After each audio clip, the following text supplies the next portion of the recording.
I want to thank everybody for coming back week to week. What does your presence say about you? A prison of the mind is still a prison. Maybe your story will help connect or resonate with somebody else. I'll come here to do the work.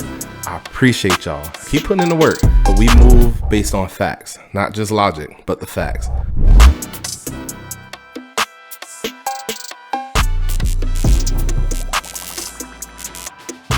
Welcome to the Unfinished Work Show. This is episode 17, the beginning of season 2. I am Mike Lake, your host, and this episode is Believe. Now, this past weekend, I had two of the best moments of my life. And actually, I took last week off, but the weekend prior, September 24th, that weekend, I had the pleasure of being a groom and becoming a grandfather in the same weekend, which is crazy. The homies is calling me Pop Pop, but that's neither here nor there. I wanted to talk to y'all this week about belief or believing, if the act of believing is belief. I knew both of these was coming. Obviously, my son's girlfriend of a few years was pregnant. They moved in together not too long ago, and I knew she was pregnant, and she was due on the 18th, which was unknown to us when we were planning our wedding. It just so happened to happen. But also my wedding was this weekend, which has been a long time coming. If you know me and my girlfriend have been together. Well, my now wife has been together for plenty of years. Ups and downs. We stuck it out. We believed in each other. And now I got this. It's my ring. Mike, my son, his girlfriend was due on the 18th. And I couldn't invite them to the wedding knowing that she would either be about to have a baby or have recently had the baby. But it was something that I wanted to do for my son and his girl. But knowing as things got closer, just kind of reading the tea leaves, we didn't set that up. But being due on the 18th, the baby wasn't born. She was set to be induced on the 25th and ultimately had the baby in the early morning hours. I believe it was Friday morning. Just water broke. Emergency run to the hospital. I didn't find out about it until Friday midday. And the baby was born. Zeomar Lake, as I was told. Salute. Another lake boy. That's what we do. But with that happening, there's lots of emotions. My son had a son. And in the exact same time frame that I had him. I was 18 turning 19 when I had him, and now he's in a similar boat. Not exactly the plan I would have had for him, but as things go, that's just the way the ball bounced. He made the decision. Him and his girlfriend brought this baby into the world, and they are both loving parents. I had the opportunity to visit them, but that's where the whole thing comes together. Due to wedding, rehearsals and all the stuff that happens at a wedding, I wasn't able to see the baby until Sunday morning, the day of the wedding. I had a lot of time on my hand, as grooms do, and woke up early in the morning and went over there to see my grandchild. So I get there, and my son is asleep. He's knocked out. Day 2 or 3 of fatherhood, and he tapped. But let me not play it for laughs. Salute to him from what his girl told me. He was up all night with the baby, consoling the baby, holding the baby, rocking the baby, that stuff, all night, overnight, so she could sleep because she was restless, as newborn moms are, with the breastfeeding and the birth and the breastfeeding and all that. So salute to him, just already stepping up as a dad, and this is all reported by her to me. Because he's sleeping in the hospital bed next to her. She's sitting on the bed, and I have my grandchild, as pictured here. So I'm holding this little baby, and it's giving me all kinds of feels and whatnot from when I was doing the same with my son approximately 18 years ago. Bananas to just think of the transference of, like, and I'm gonna say I know I didn't physically birth him, but I brought him into this world. His mother did, and then his girl brought his son into the world, and I'm sure he had his own moments and all of that. But This is the moment I'm having right now, just holding the baby. Said a quiet prayer to myself for the baby while chatting with his mom, and the way that she speaks life into my son is amazing to hear. And I know she believes in him as a parent, as a new parent, and as her boyfriend and hopefully future spouse. So as she's speaking life into him, the feeling that I'm getting is just recounting how all this must have happened for with me in that moment, and just, more than just living the moments of everything that was happening, the hustle and bustle, move from here to there, not sleeping in that weird hospital chair that doesn't recline, all the dads know about. But it was about the way a woman can speak life into you, and the way that she was doing so for my son just showed me the way that she believes in him and what belief can do in tough situations. Now, the act of believing, by definition, is trust, faith, or confidence in someone or something. But we'll get more into that as we continue with season 2, episode 17, season 2 of the Unfinished Work Show. We'll be back.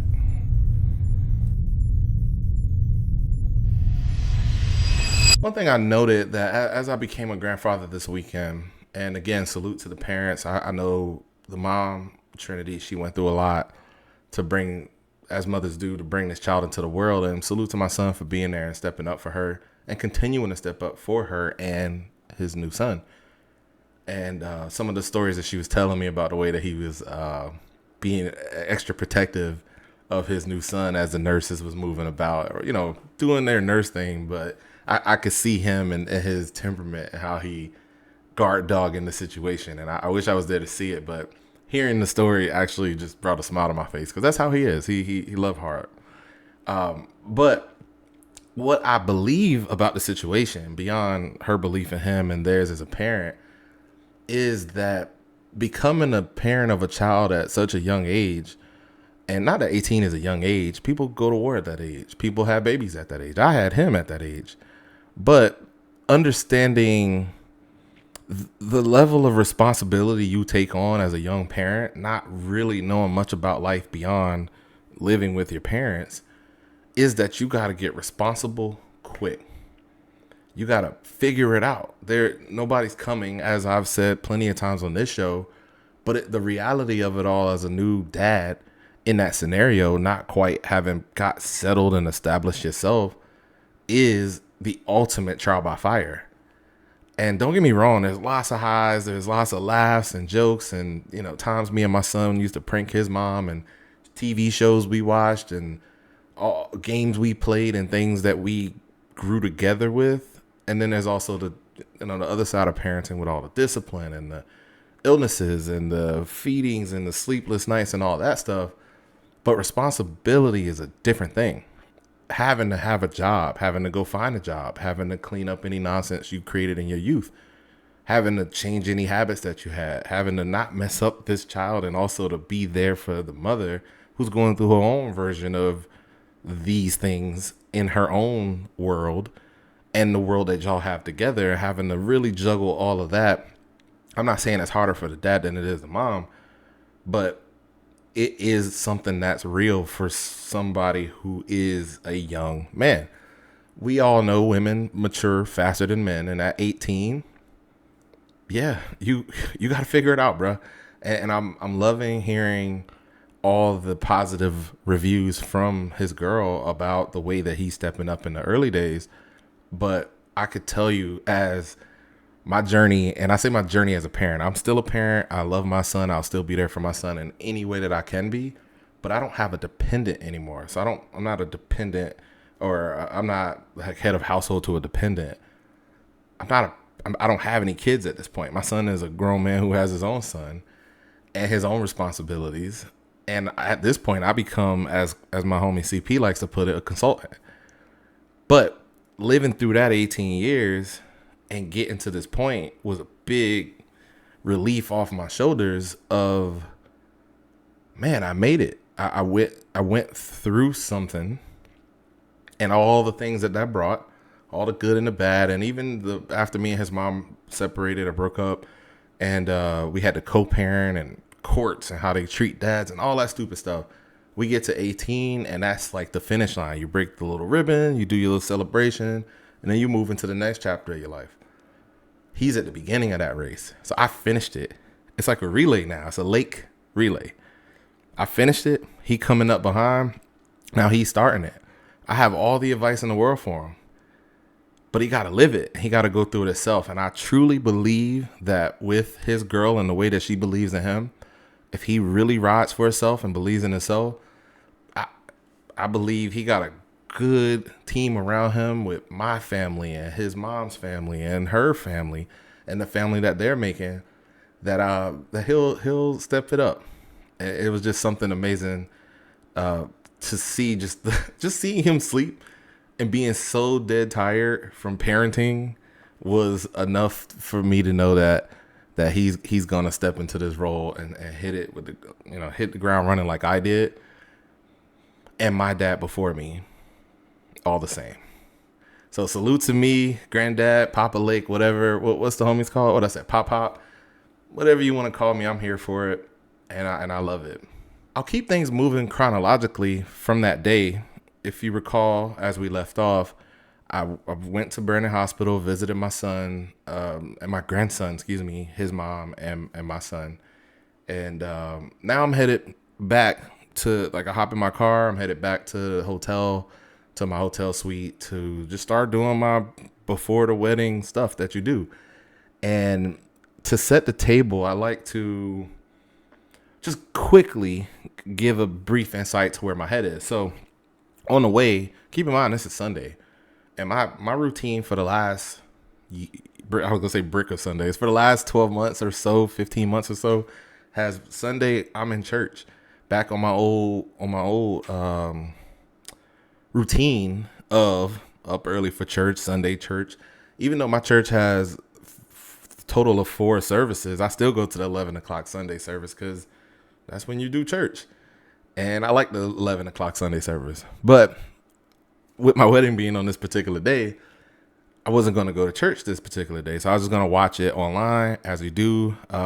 If you're curious where, Grace Family Church Lutz online, or GFC Florida live on YouTube. But it's too early. So I'm just driving and listening to music, getting in the mode of about to get married and worshiping, riding in my car, worshiping. My car is one of my places of like refuge with loud music and vibes as I go.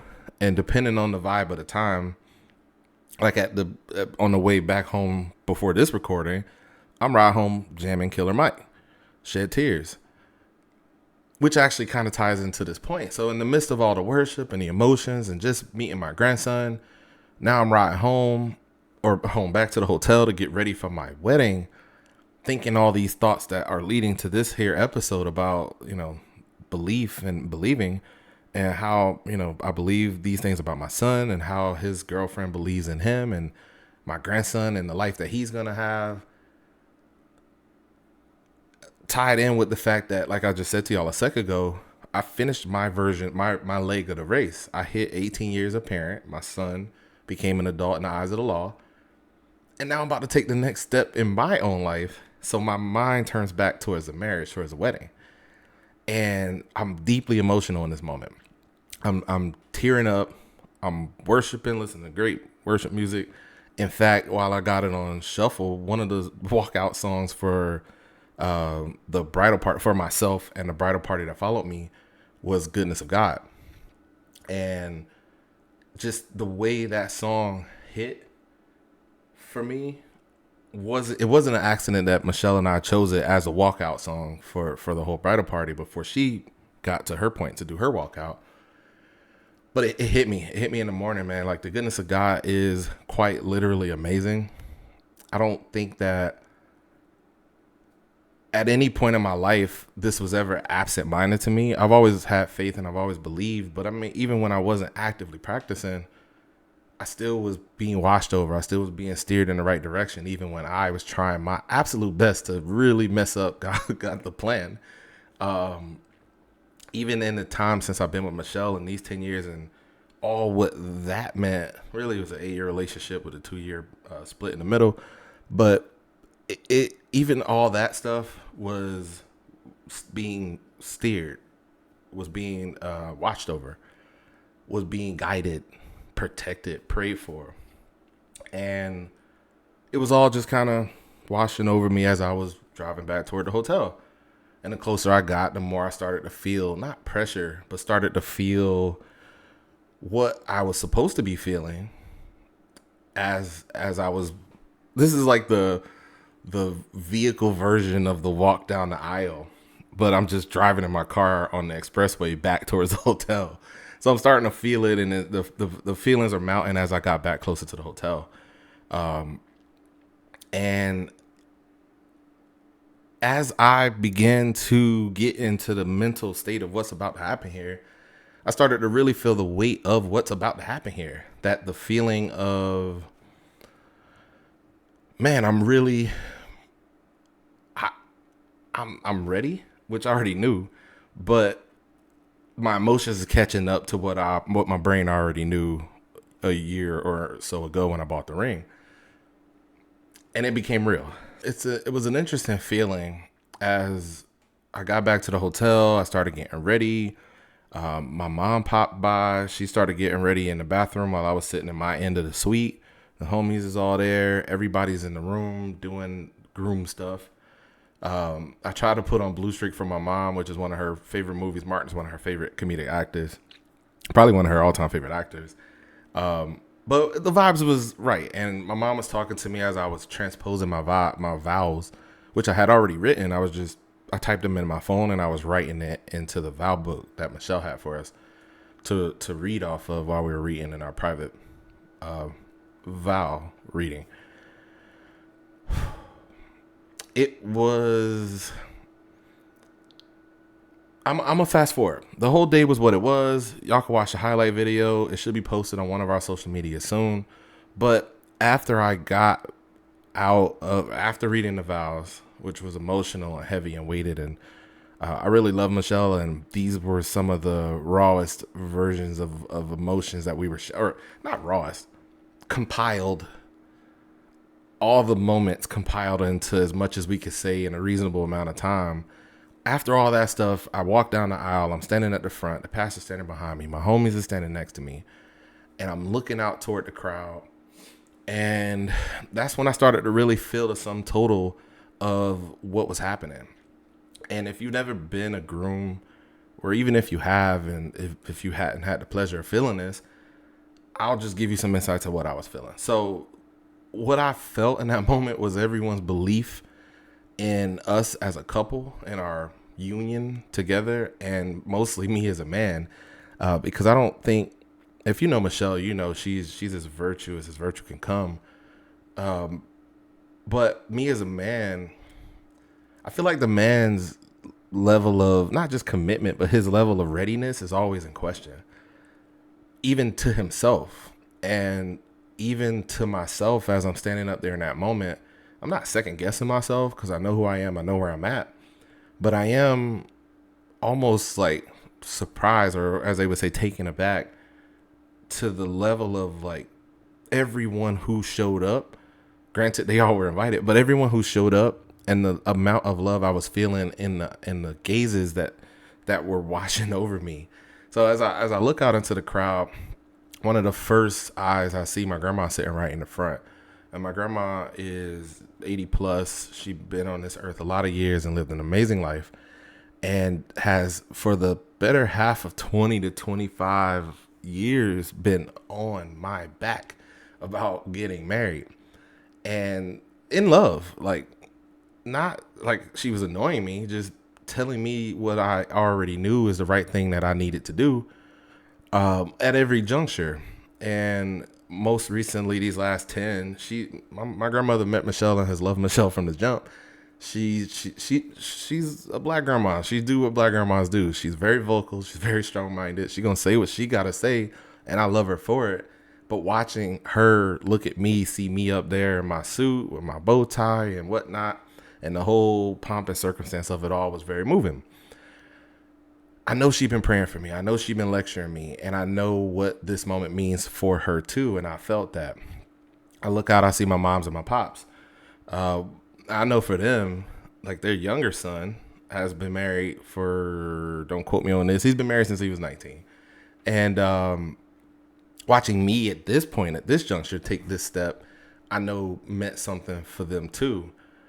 And I see my dad as the type of man that, like, I'd like to be. Obviously, I say that as I'm almost 40, but I've also have held or pulled no punches about what he means to me as a figure in my life, as the main figure in my life, and the level of strength and smarts and even his hard-headedness is all in me, my mom, and who she is as a woman, the type of woman that Michelle is. She's very strong, she's very vocal, and she has an immense capacity of care for everybody, for others, those around her, which ironically is mirrored in her and Michelle's father and mother.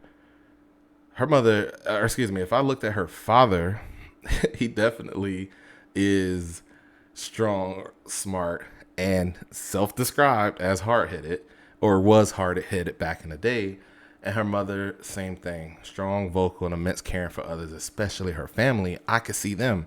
I see all the looks on their faces. Michelle's not out yet, so they're looking at me. And that was I want to say an amazing feeling, but it was a weighted feeling. It was heavy. There's a lot of gravity in what's happening here and what it means for me and Michelle. But less importantly to my point, or more importantly to my point, isn't how me and Michelle felt about it. It's what I'm seeing in the faces of the people that's looking back at me. Her family was sitting out there. Our families were intermixed. We didn't have like sides, which I loved. And it's very clear, like if you can't tell, I'm black, Michelle's Mexican. You can see all the intersparsing of black and Mexican people. It was dope to see. And this joining of a family and the way they were intermixed. But for them, I met them about 8 or 9 years ago. And even then, knowing the type of family they are, how close-knit they are, they're very traditional Catholic Mexican family. And here we are at the ages we are, getting married at the length of time we've been together, but they still showed up. They showed up in numbers too. We're talking more than half the wedding, or at least equal to her half the wedding, was from out of town because her family showed up in strength like that. That show of solidarity and belief in us was weighted. I felt that weight. I could see it in their faces, and I started to begin to feel it. Now, it was really moving for me to stand up at the front as I'm doing. Like, I don't really get nervous a whole lot, but even whether I'm nervous or not matters not to this point. Anytime I'm faced with a big situation, I go into my head. I start playing chess. I start to suss out the moves. If this move, then that move, yada, yada, yada. So I'm deep in thought. And I remember even at one point we were standing in the tunnel in the hallway about to walk out. One of the bridesmaids, I believe it was Tatiana, was like calling me out like, he nervous, but I don't know, I'm not nervous. I know my face isn't doing anything. I got a poker face. I'm just standing there. I'm deep in thought. I'm locked in. I'm focused on the moment. I'm living in the moment. But everything I just said before was exactly what's going on in my head. I'm playing chess versus 50 plus people. The weight of what their gaze upon me means to me. And it was extremely moving. So in this moment where the music, like the flower girl came through, salute to Olivia, my goddaughter, our goddaughter, and Mateo, Michelle's nephew, my nephew, they walked out, they did their thing, and then the music switched and Michelle's about to walk out. And I really started to feel the weight of what's happening. The sum total of everyone's belief in us is faced on me. I could feel it, and I'm starting to get into my head about it. And then I'm also about to be faced with my bride, who I haven't seen in over 24 hours. Even though we did our private vows, we did it blind. We did a first touch, as they call it. And I start to feel the weight of that because I know all the looks on all the faces from all the parents and aunts and uncles and cousins and my family, her family, everybody means nothing more than the look that she's about to give me as she's walking down. And I started to get moved. And I think the pastor saw that. I think he peeped it. And he's a great pastor, but he do his fair share of marriages. And I think he peeped that I was becoming not overwhelmed, but I was getting there. So he told me to turn around and face him. He wanted to First of all, for practical reasons, because where we were at the Rusty Pelican, she would be walking from so far away that he understood that for the most impact, he wanted me to wait to see her until she was up toward the altar and not at the beginning of the sidewalk, half a mile down the road. But also to help me gather myself and focus, he told me to turn around. He looked me straight in my face, and he started to speak a life into me. Hype, what I would call hype. It's like a boxer and his coach in his corner, talking him up before he go out and do his thing. And I'm not going to share everything he said, but just to give you an example, he's telling me, you know what you had to do to get here. You know what this moment means to you. And you know all the work that y'all put in culminates in this moment.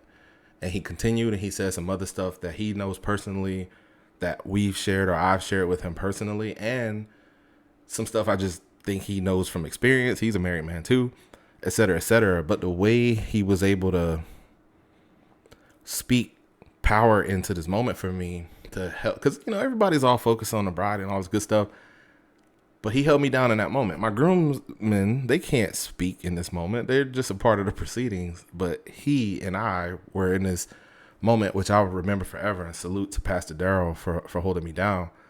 But it's something different when everyone believes in you, when even you weren't really sure what you believed about yourself, and how that all culminated at this wedding for me as a man. Because I've been a parent, I've been an employee, I've been a son, I've been a part of organizations, I've been in leadership roles, I've been in a lot of different scenarios that I've overcome, and I've held down to the best of my ability and successfully. But I never been a groom before, and I never had the full weight of the next stage of my family on my back like I did. And I'm sure if others could have spoke, they would have spoke. In fact, salute to my groomsmen for holding me down all day. Salute to my dad for holding me down in the way that he did, being a DJ and being present as a father. Everybody who said everything they said, but in this moment, salute to Pastor Darrell for being able to hold me up in that moment, so I didn't buckle. And salute to all the family for believing me, and I won't let y'all down. I didn't really want to say this, but as I freestyle off the head a little bit, I don't hear a lot of people talk about this kind of stuff. I was telling Michelle this over our honeymoon, but what this means to me is more than just a symbol of it is a symbol of our marriage. It is the symbol of our marriage, but it also, as it is tungsten and is pretty substantial in size, it reminds me of the weight of the responsibility of what this is, what this means to my future family, what this means to all those people who are looking at me, what this means to God, who we are pledging this covenant to. And I don't take this lightly or for play or for cheap or anything. This is very real to me, and it really does mean something to me, as much as Michelle's love means to me, as much as everybody's belief means to me. This represents a covenant as God intended, and I'm happy to be married, man. So thank y'all for y'all belief, and I love you, Michelle. Thank you for your belief in me. Coming back with more Unfinished Work Show.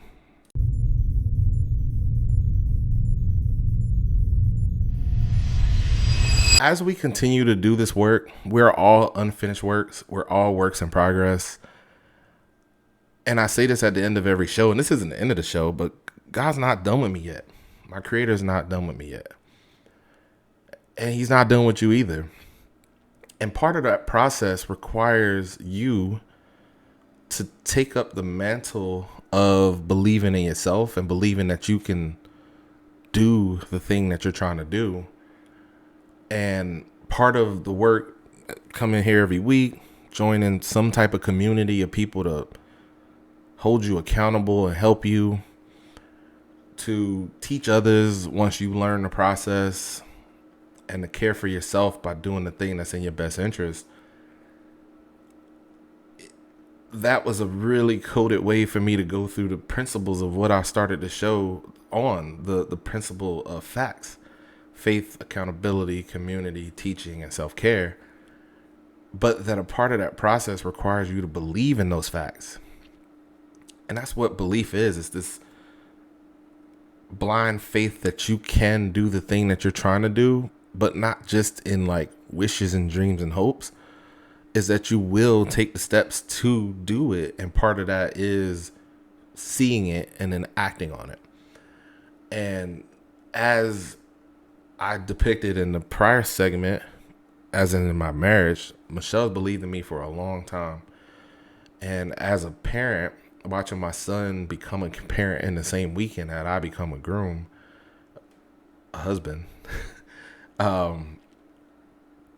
that takes action too. I have faith in my son that I was a great example for him and that his grandfather was a great example for him. And that even if we weren't great examples, that he as a person has been instilled with the tools that he needs to step up and be the best parent he can be. But that you also can do the thing that you're trying to do. That it starts with belief in the self. It's self-confidence. It's yes, I can. It's all those things that you've heard for years and years and years from much more prominent people than me. But it also looks like you supporting other people or other people supporting you. And that usually comes hand in hand. That, as I said, Michelle's believed in me for many years. I've also believed in her. I've championed her. I've cheerleaded her from the sidelines and in the ring with her as she grows and has grown into the woman that she is today, that I have grown into the man that I am today. That both these things weren't happening in vacuums, that it was a tandem belief in each other. That's why I push community like I do, because when I was weak, she stepped in. And when she was weak, I stepped in. And it's not just a marriage thing, but that even to turn a gym phrase, like you have somebody spot you. When your arm's getting weak, they can give you a little support to help you get through that rep or that set of reps. When you run a business with somebody and y'all hit hard times and maybe you don't believe in the mission as strongly as you did the week prior, your partner can step in and say, nah, we got this. Come up with a new idea, come up with a new method, a new path. That when you pour into others, like I told you last week, when you serve others, it serves you. And the same goes for this week. When you believe in others, others will believe in you. That your beliefs are contagious. The things that you believe affect and permeate into the people around you. It's like energy. You ever walked into a room when somebody had a certain positive vibe and it brought you up out of a funk? Or vice versa, when you was riding a high and somebody pulled you down into the funk? It's like that. Belief goes both ways. Find a way to not only push yourself, but push others. And if y'all have a similar or the same goal, then y'all can help push this boulder up the hill together. And that is an amazing power that you wouldn't believe.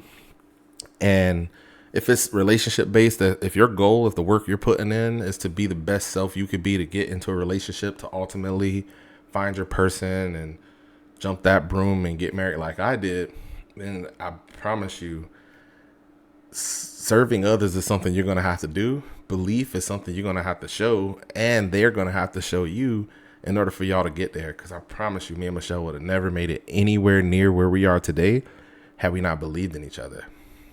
Even as realistically tangible as possible, during our separation, any of a number of things could have happened during our separation. We didn't meet other people.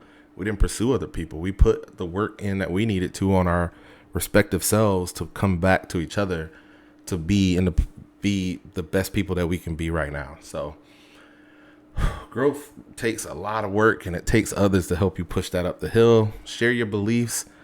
Surround yourself with people who believe what you believe. I know for a stone cold fact that none of this, what I would call blessed weekend, would have happened without God being involved.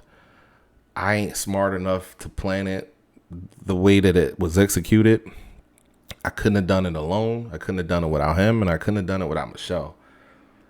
My son couldn't have did it without his girl. His girl couldn't have did it without him. And as we all push forward to our new respective goals, or continued pushing towards our goals, you got to understand that there is a higher power, and a higher power has your best interest. But you also need to have your own best interest. Believing in someone takes immense faith.